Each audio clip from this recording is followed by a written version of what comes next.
leader, sa pastor, kung mismo ang asawa ang kumukontra. Kaya napakahalaga na nag-grow din ang asawa para maabot ng lalaki. Kaya sa seminar po, minsan pinag-aawayan namin at hindi ko yung maintindihan. Kasi gusto niya kasama niya ako lagi. Pero in the long run, naunawaan ko kung ano pala dapat nare-receive niya, nare-receive ko rin. Amen! Kaya mga pastora, mga pastor's wife, tayo mismo ang mag-support sa calling ng ating asawa. Kasi yung pinaka-best na nangyari sa buhay natin ang magkaroon ng asawang lingkod ng Diyos. Amen? Bonus na lang yung kapugian. Pero isa sa natutunan ko sa 8 years ng aming pagpapastor sa maliit na church, I thank God na when it comes to ministry, dati po, siyempre alam ng mga leader namin yan. Pagdating sa meeting, nagbabangayan kami. Yes.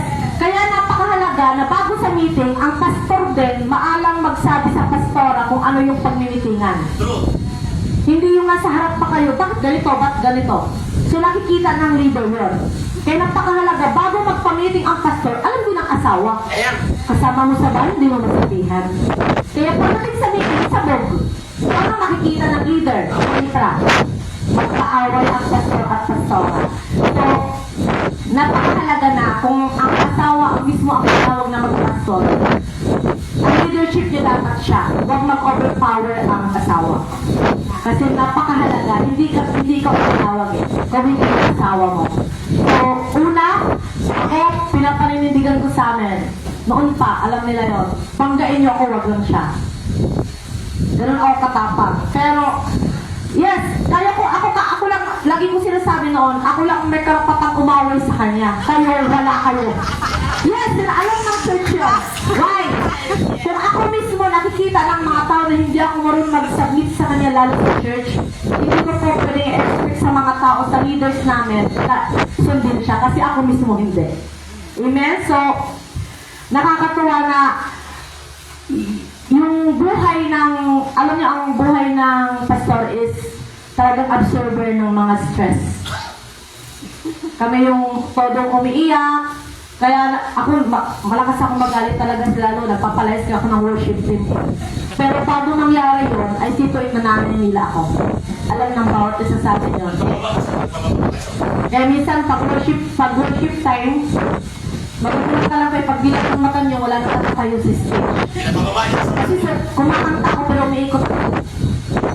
Diba? Kita niyo wala na nakakayo. Pero bago nangyari, napakatagal na panahon nag-build ako ng relationship sa akin. Napakatagal na process. Kailangan ko munang abutin ang bawat isa sa akin. Kahit yung drummer namin pinagpababago yan Mabait na po yan ngayon. Diba? So napakahalaga, una is makita ang submission ng pastor's wife sa pastor, lalo na pagdating sa church, para ang lahat ng flow, ipis mo sa atin, makita na dapat puput tayo Diba? Hindi tayo, minsan ang problema talaga sa babae, medyo magano talaga. Ako ang ginagawa ko. Mabait to. Araw ko to kayo. Pero sa amin dalawa, siya talaga ang madaldal. Alam niya yun. Eh, pag nagtatalo kami, sinasabi niya, ba't di ka naimik? Eh, hindi talaga ako naimik. Kasi pag naimik ako, sabag ka talaga. Kaya minsan ayaw ko lang maimik. So, diba, napakahalaga na sa bahay, asawa mo siya, siya pang tagalabas sa amin. Alam niyo po yan. Alam na ba? Yeah. Siya talaga naglalabas sa amin. Pero pagdating sa church, pastor ko siya. Hindi pwedeng asawa ko pa rin siya. Hindi pwedeng dadalhin mo yung pagiging asawa mo sa pagdating sa ministry. Kasi dapat merong boundary. Amen? Malinaw po ba? May nakuha po ba kayong aral? May tanong. May tanong pa daw. Di. Okay. May tanong. Yan ang nabanggit ni Pastora na dapat sa asawa ng pastor, tama ba ako, Pastor, na dapat magkasama lagi ang pastor at saka ang asawa ng pastor? Hindi pwedeng magkanya-kanya sa ganang hali, Pastor, yun ang tanong ko. Okay, truth to founder. Mga relevant ang tanong niya. Ito kagaya na sinabi kanina ni nanay. Kahit nasan ako, naroon nga sa aking asawa, at minsan pinag-awayan pa namin yan. Hindi ako napayag sa seminar, hindi ko siya kasama. Why? Kasi papagalitan din ako ng mentor. mo na sunod. Kung nasaan ako, naroon ang aking asawa. Ano papasama? Protection ko. Ikaw hindi sumasama. Kahit nasa ministry. Kahit nasa ministry ako, kahit saan ba tulog ay kasama ko na kahit kung ng ministry. Dito pa. Kahit saan ministry mga kapatid. Kahit sa youth, kahit saan ministry. Magkasama kami. Why? Because covering ko siya. Kaya mga babae, supportahan nyo yung asawa. Hello? Eh, lalo na yung mga pastor's wife.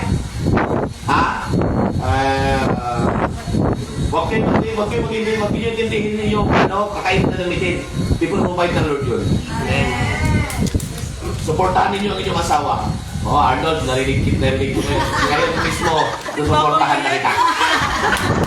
Amen po ba? Totoo po yung sinabi kanina ni Pastora, dumaan po kami ng 6 na beses sa nakunan. Nag-3 months siya ng pagbubuntis. Nasa loob pa po yung baby. Amen po ba? Pero hindi po yung nagpahito sa amin. Hindi po yung nagpahito sa akin sa ministry. Why siya nagbi-bleed ng malakas? Nasa J ministry po ako. Nasa mga gawain ako, sa mga campus kasi po ako. Pero hindi po yung nagpatigil sa amin sa paglilingkod. Kasi ang asawa ng self-pity, hindi lang sa ministry. It is time na mag-mature ang mga asawa. Amen. Now, isang tanong pa, babutin tayo stress.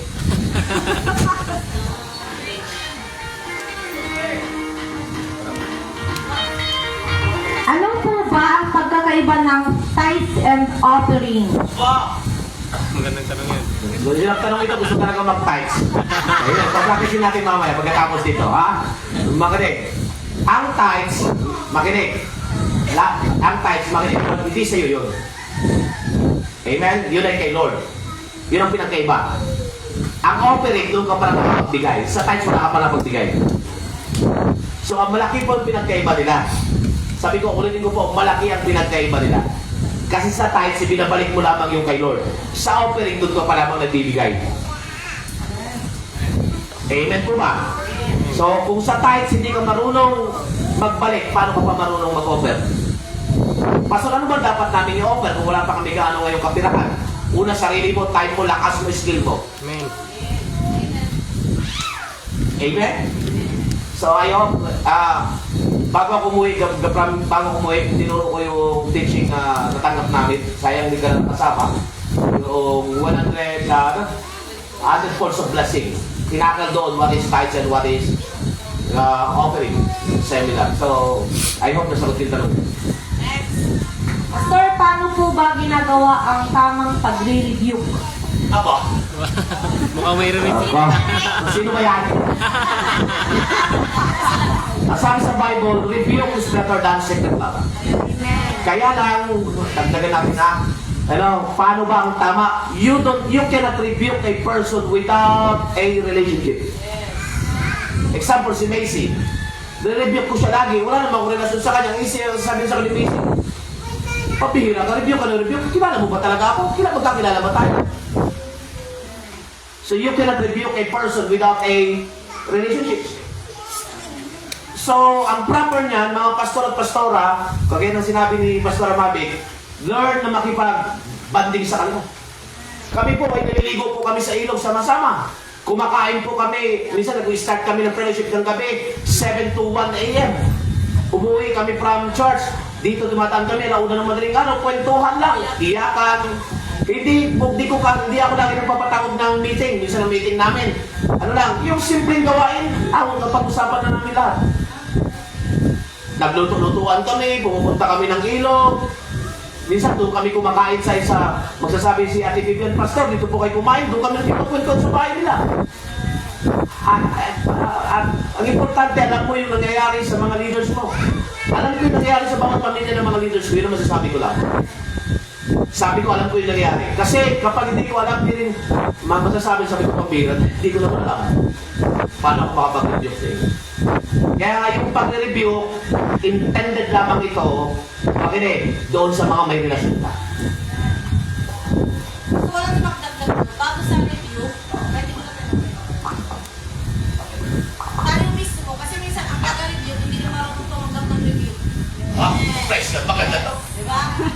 Bilis natin mag-correct sa isa't isa, pero pag tayo, magaling na yan. So, diba? So, ang pinaka-foundation bago pa may mag-review is muna yung meron tayong relationship. Kasi tatanggapin niya ng isang tao kasi makita niya, mahal mo siya. Pero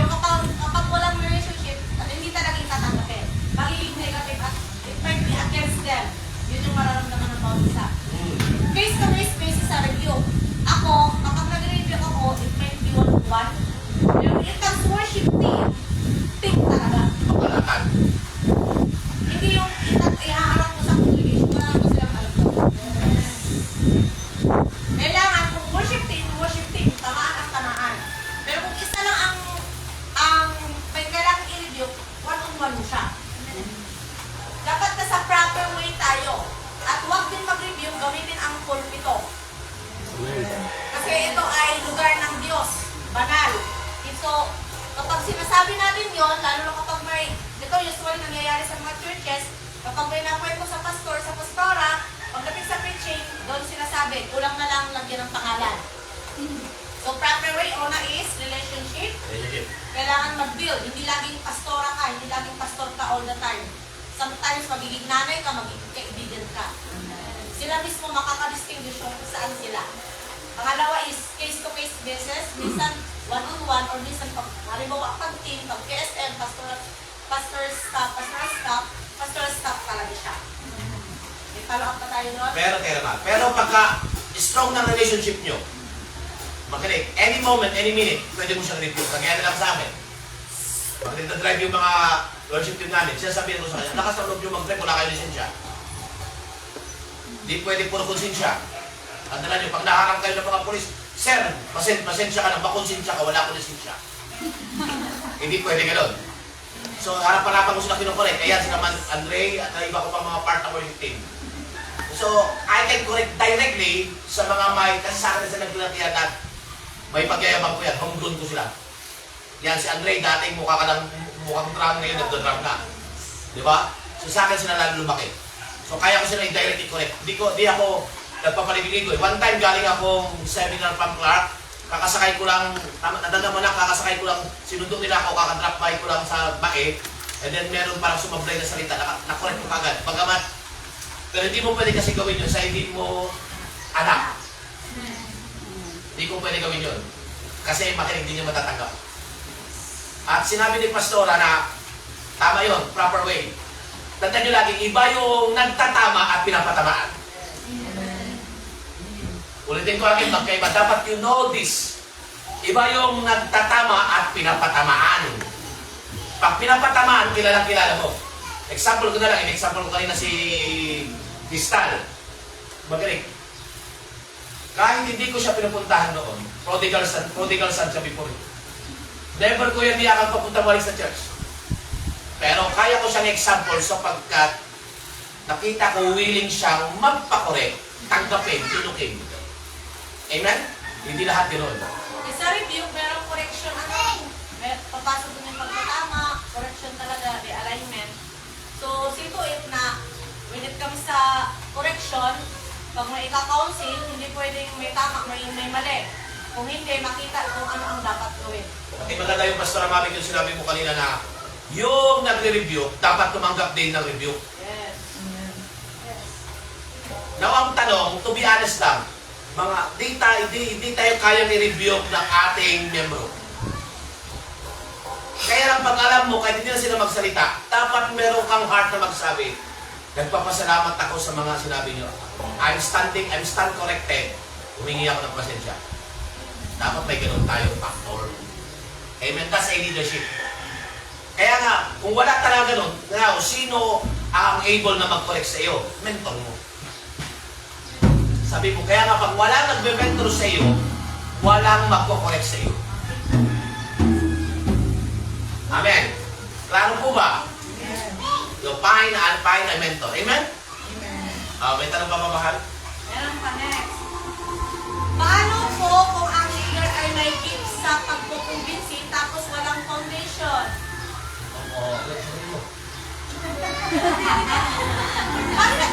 Paano naging leader? Kung walang foundation. Okay. So, ibig sabihin, tatama yan sa pastor.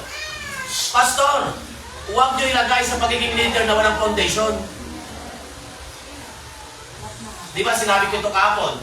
Lahat, ito nga masakit nga, sabi ko bago kayo makalimutan dito, sabi niya, kaya kayo mga pastor nagkakaproblema, hindi gawa ng miyembro nyo, gawa mo. Kasi naglagay ka na hindi trained. Kaya Kaya ang mga pastor, huwag maglalagay na hindi train. Hindi dumaan sa tests and trials. Ang sabi sa unang Timoteo chapter 3, subukin ninyo muna sila. Ang mga tagapangasiwa ng iglesia ay dapat mapagpigil sa sarili, isama ng iyong asawa, hindi masenggo, hindi marites, hindi chismosa. Basahin niyo unang Timoteo chapter 3. 1 to 16. Yan ang standard ng church. Anong puri mo tayo naman? Paano daw yung leader na may gift sa pagkukumbinsi, encouragement, pero walang control. No, hindi siya magtatagal sa ministry. Sabi ko, hindi siya magtatagal sa ministry. Yung leader, kahit pumupunta sa iyo yung tao, ang iyong gagawin, ituturo mo siya sa pastor mo. Kasi pag hindi ka nag-ingat, magiging pain ka ng kaaway na habang tumatagal, imbes na maging kayusan, magiging bridge ka ng lalong pagkawatak-watak. Example, ito, humingi ng payo kay tatay. Si tatay, dahil connected kay pastor, sasabihin ni tatay, Pastor, may sinabi sa akin na ito. Kung sasabihin ko sa kanya, ngayong oras nito, papuntahin niyo sa akin. Amen? Amen po ba? Accurate po ba? Okay na po, ito last. Last na?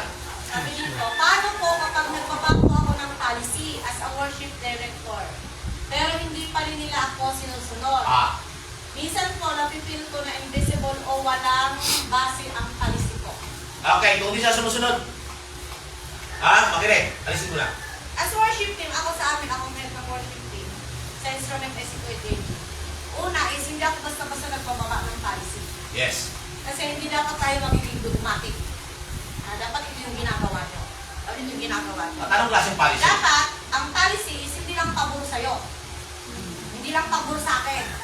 Dapat, ang mag-benefit ito is lahat. Orderly. So, iba ang dogmatic na ito yung dapat ginagawa nyo. Ito dapat, ang hinaan natin, ano yung dapat natin doon to improve the worship team. Ako po sa policy sa amin, lately lang po kami nagbaba ng policy bukod yung devotion na 10 devotion sa isang linggo. So, pag bumabay doon, sa 9, wala na, hindi ka talaga pwedeng tumayo. Tsaka on time. Sa dati po, sa worship team, talagang worship team ang naglilinis. Pero nangunguna po ako. Isipin nyo yung bubong namin mataas po, inaakyat ko yung magpupunas. Kailangan makita muna sa akin as worship leader na ako ang nangunguna. Hindi ako ang magbibenefit para gawin ito para maging maalwan ang buhay ko. At in the long run, pag nagsabi po maglilinis tayo, sila na po maglilinis, hindi na po ako naakyat sa kisame. Sila na po. Hindi na ako naakyat sa bubong, sila na po mismo. Kaya minsan yung pagbaba natin ng policy, minsan nagiging mabigat. Kasi walang love. Minsan software top. Nagiging tayo batas gobyerno. Top lang dapat. Dapat merong tender love. Ito yung dapat ginagawa natin. Ang una, bago tayo magbaba as worship leader or worship director, nakita sa atin. Amen. Hindi tayo ang mag-benefit ng ating policy, pero dapat is para sa lahat mag-benefit. Okay, nagtagal natin dahil talking about worship team. Ibang na po naman. Example, dahil tanda natin ito mga pastor, kahit naman sa amin, we learn this. Kasi kahit gusto natin makaten sila ng practice, aminin mo natin sa hindi, meron silang school. Amen po ba? So, kung ikaw ay magiging dogmatic at gusto mo lagi sila sa practice, ngayon nakita namin as our mentor directed us, ang importante talaga ay nakakapag-devotion sila at kung ang free lang nila ay araw ng linggo, nung tayo may pasok sila, ang importante ay nakapag-devotion sila at kung kaya nilang pumunta ng 6:30, at least makapag-repasok pa rin siya na makapag-practice pa rin siya. Huwag tayong masyadong mahigpit regarding na sa mga estudyante lalo. Kami po kasi like nila, Amen? kasi lahat may busy, may trabaho, may school. So, ang ginagawa namin, hindi namin inaalis yung time devotion. Pero yun ang pinaka-foundation namin. Kung ang available mo lang kay Sunday, dapat kasi 6:30 ang worship kung nandun na sa church talaga, lalo worship leader, hindi ka lumagpas pwede ng 6:31. Hindi ka na talaga pwedeng kami sa worship team. Ganun kaaga sa amin, pero start kami is 8 pa. So pagdating sa time, minsan kasi kay JB Lake, hindi talaga siya tumatayo. Kaya siya ang worship leader namin. kaya siya ang head ng instrument. Kasi kailangan kami mismo marunong bumaba. Except na lang sa akin kasi isa lang ang motor namin. At malayo yung amin. So, matik na yung paggaling, ako ang kaya napakalaga na nandun din ako sa practice kasi inaaral ko yung kanta. Ako mismo ang sumasalunod. Pangalawa is yung devotion natin is hindi siya bumababa. Kung ang available lang talaga ng bawat isa is Sunday morning before ng ating Sunday service magkaroon ng practice. Kasi kung masyado tayong legalismo, wala nang makakatayo sa stage. Why? Busy kasi. Hindi naman po yun siguro kung muna mag-aral kasi may practice tayo. So kailangan merong wisdom. Pero case to case yun, ha? Yes, case to case basis. Kaya dapat magkaroon din ng wisdom ang mga worship director or worship na head para makita kung ano yung kailangang i-adjust. Oo. Dapat flexible din ang leader. Kasi pero dito pala sa lahat. Yes. Example na lamang yung mga college student, yung iba may pasok talaga. So hindi siya para sa lahat. Kaya see to it, na nag-devotion siya. And Saka see to it, yung line up, sinisend na talaga Yes. siya para maaral sa kanya-kanyang bahay. see to it na inaaral yung line up, nag-devotion siya at pupunta siya ng 6:30. Wala pong 6:30 naroon na siya. Okay, pero hindi ito para sa lahat. Para lamang talaga ito sa mga gustong magpagamit Yes. na hindi talaga siya available. Pero pag ikaw ay free naman yung oras mo at hindi ka natin ng prayer meeting, hindi ka natin ng practice, there's something wrong on that. Ang usaping ito ay para lamang doon sa hindi talaga pwede. Sa araw ng practice, pero gusto niya magamit at meron naman talaga siyang devotion. Kaya nga mga kapatid, kahit magaling pa siya mag-drum, magaling pa siya mag-ano, pag hindi siya accurate sa kanyang connected kay Lord, nahirapan mo siya nalaya. Amen. Now, tingin. Nakalimutan ko lang. Kaya siguro nasasabi natin na napakahigpit ng ating pastora at may problem ng ating pastora sapagkat tingin kayo sa akin. Kasi minsan ang pastor ay makinig. Masakit ito, tanggapin niyo ang pastor. Makinig, malambot. Masyadong mabait. Kaya minsan nakikita ng iba, mataray, matapang ang asawa kasi ang pastor ay malambot. So this time, makinig, kung meron mang mag-exceed sa leadership, pastor, para hindi ka na-overpower ng asawa mo. Sa tingin na, pero supposed to be, hindi ka naman talaga yung overpower. Amen? Sinasabi lang talaga ng asawa mo na, ito yung gagawin mo, ito yung dapat natin gawin. Kaya lang, pag ang pastor nga hindi niya alam dapat gawin, kaya nang pumapasok yung babae, para yung hindi niya nakikita ay makita ng lalaki. Kaya napakahalaga no, na bago halimbawa sa mga decision making, napag-usapan din ng asawa sa loob ng bahay. Kasi minsan may hindi nakikita ang pastor na tamit na remember na mag-correct ka sa harap ng leader. Kaya minsan nakikita na Nag-away. may problem sa mag-asawa. Kaya napakahalaga na both side na pag-usapan nyo sa bahay. Yung communication. Hindi yung magugulot ka lang. So, at the end, nakikita mo na kailangan baguhin. Kaya lang, lumabas, ang masunod yung babae. Kasi may mo lang nakita na may dapat i-adjust. So, napakahalaga nun. Amen. So, maliwanag po ba mga kapatid? So, ito dahil napakinggan nyo ito, parang nagpapasimula ulit ang church. Kung titignan nyo, iba rito, di na makapagsalita. Ang dami ko pa palang dapat matutunan. Amen po ba? Amen. So, ang sabi doon, if you stop learning, you are already old. Amen? So, every time na may natutunan ka, pabata ka ng pabata. But when you stop learning, you are already old. Amen po ba? Consistency makes the average master. Amen po ba? Kung average pa ngayon yung kakayahan natin, be consistent. Because being consistent makes average master.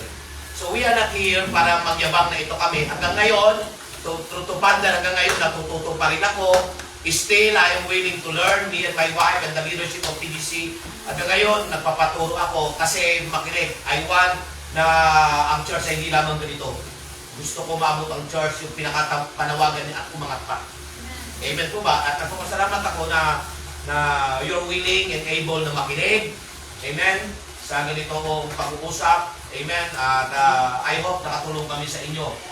So kung ang tanong nyo, dapat laging magkasama ang babae at lalaki sa ministry, dapat. Amen? Dapat. True to Father. Yes, kasi gusto ko lang i-share. Meron kaming kakilala dito sa Pablo. Sige, go. Ang babae ay may trabaho, ang lalaki is full-time. So hayo ng hayo, ang mga kasama is youth. So ano nangyari? Nagkaniwalay sila at naging babae niya yung isa sa youth. Bumagsak yung lalaki doon sa iyo. Yes, so ganun ang pakahalaga. Hindi dahil pa, Alam mo kasi na. hindi hindi dahil inano natin na kanina ang lalaki. Sumama ka. Pero, may ano kasi may entry point ang kaaway. Kaya, no, kaya sa amin, hindi talaga advice, kahit noon pa man, kinapastor Celso na mag-upload ang isa. Kasi, prone yun sa deception. So, napakalaga na ako, ang lista ng masama ang pakilasa kung di ako nakakasama. Pero as long as I can, I always go with you, lalo sa mga gawain. Lalo sa, hindi dahil sa hindi ko ang asawa nyo. Ano ngayon? Hindi dahil sa todo kailangan natin, no. It's not about that, pero protection. Na dapat magkasama ang mag-asawa. Bakit namin sinabi yun na dapat mag-asawa? Makinig. Kasi kung makinig, mga babae, lalaki, kung ikaw ay lalaki, direct kayo mag-open sa pastor nyo. Kung ikaw ay babae, direct ka mag-open sa pastora nyo. Makinig, kung meron kayo, kaya dito in-address ko, kung mga babae nandito, dapat mas close kayo sa pastora nyo kaysa sa akin. Well, dapat sa amin. Kasi danger yan, protection yan. Part of another institution yan. Opposite sex. Isang doon ako po sa same Yes. Yung tapit-tapit. So, be wise. Be wise. Marami kami nakita. Kahit sa Mindanao, yan yung nagiging toast.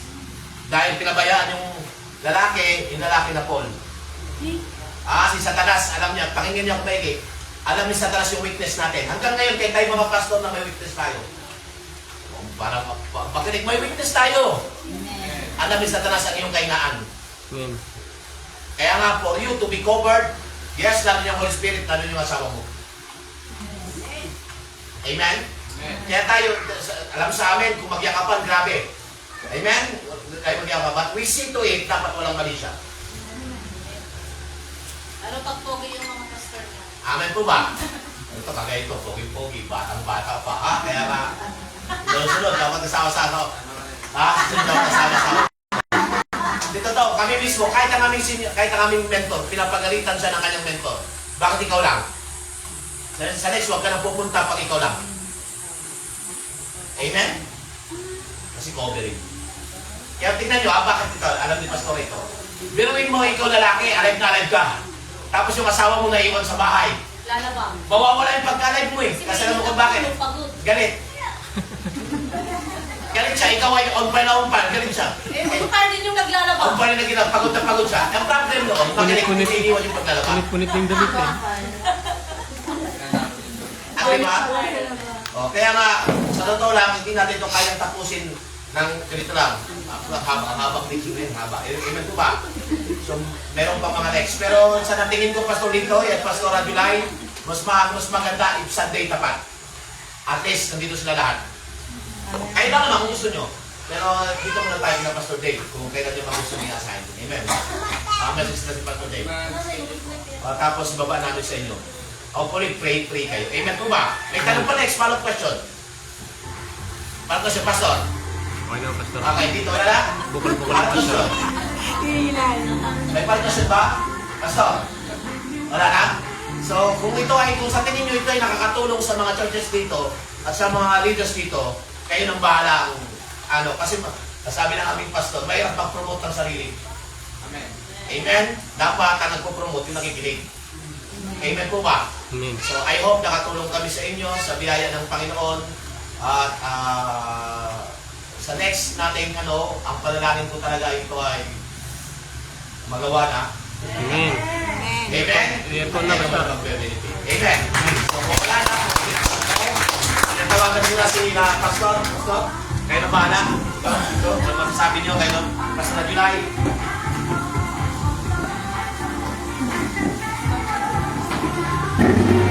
Kayo na bahala. Piling ulit.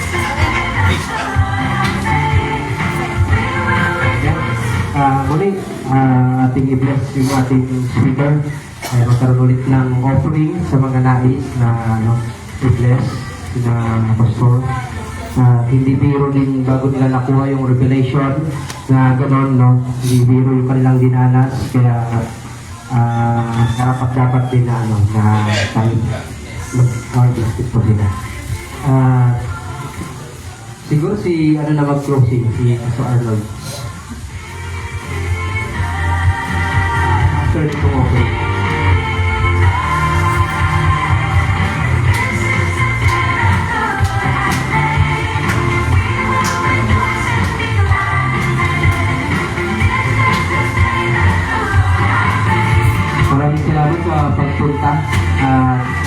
ulitin kayo, no? Kaya susunod, kaya na Pastor Dave, ano tayo, sama tayo para mas mano tayo dun sa, ano, sa kumpletong, ano, sa pakilagan. Pastor Arnold. Pogi pa. Di mga pastor yung kalubata pa. Kaya lagi mo samahan yan, ha? Amen. Tama, Hallelujah. pa naman yan.